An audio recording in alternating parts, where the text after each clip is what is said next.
Okay, I'm here on the what is normally the eternally stoppered Ventura Freeway, and today I'm on my way to pick up my bike. It's been a very, very long time and a very long process of dreaming, planning, actually getting the frame, painting it, and then out of the blue receiving the most amazing Christmas present ever. So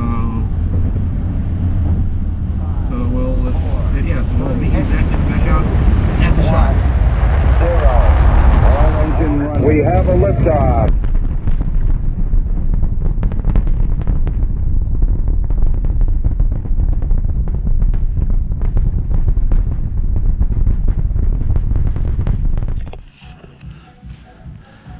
So I'm just pointing down, and look at that! Wow!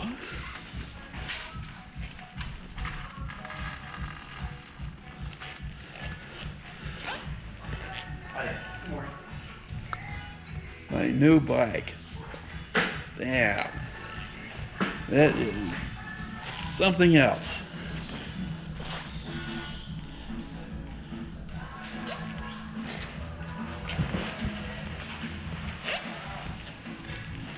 And until I pay for it, this guard puppy is going to keep me from it. So, oh boy. Hey there. Yeah, there's a boy. Yes, you get butt scratched too, don't you? Oh.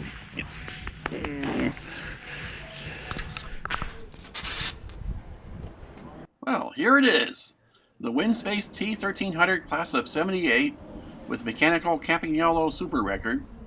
And I'm about to do the first ride on the official test track of ROKIT Props. Now, I originally planned on assembling this bike myself, but quickly realized I was in way over my head. So, except for a few parts hand tightened, the bike was assembled at Wynn's Wheels in Westlake Village, about halfway between LA and Ventura.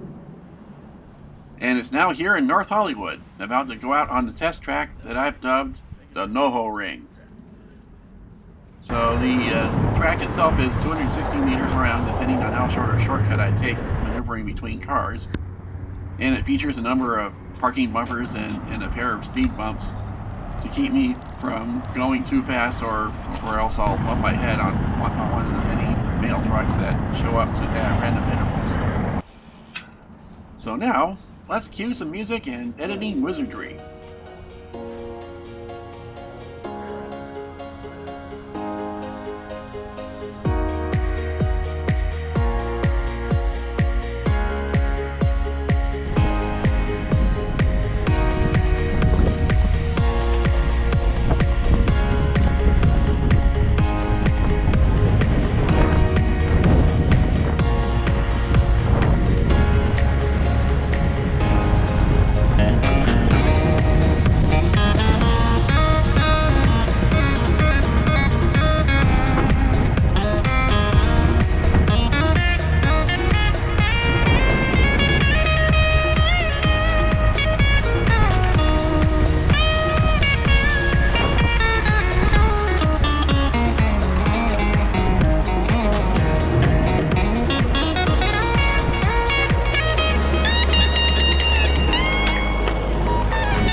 First impressions. Warp speed doesn't begin to describe how this bike moves. Compared to anything I've ridden before, this is truly faster than light shit. But there's no getting something from an aero advantage here. I may have top-of-the-line componentry and a proper stiff and fast frame, but if I'm to be the cookie monster and try to eat some KOMs, then I'll still have to put in the work myself. Shifting is very crisp and positive, as one would expect from using Campy exclusively. But if there's one boon to a Di2 or EPS system that justifies the higher price, it's that the front derailleur will automatically trim itself on both chain rings, depending on where the chain is on the rear cogs. And that's something I'll need to learn to do it manually. And thankfully there's the 3-click system in the mechanical shifter where you can click twice in either direction for nudging, but the third click will shift the chain. Braking is very quiet. A brand new set of brakes helps, but there's none of the loud squeaking that you more likely experience on other brands. Not that Campy is immune to it, as they are new brakes and not worn in yet. The rear caliper will sing to me whenever I'm walking the bike. I since was able to adjust the 2 levers to my liking, and I don't have the feeling of not having enough fluid in the system. The shifters, when they were originally adjusted, went almost all the way to the bars.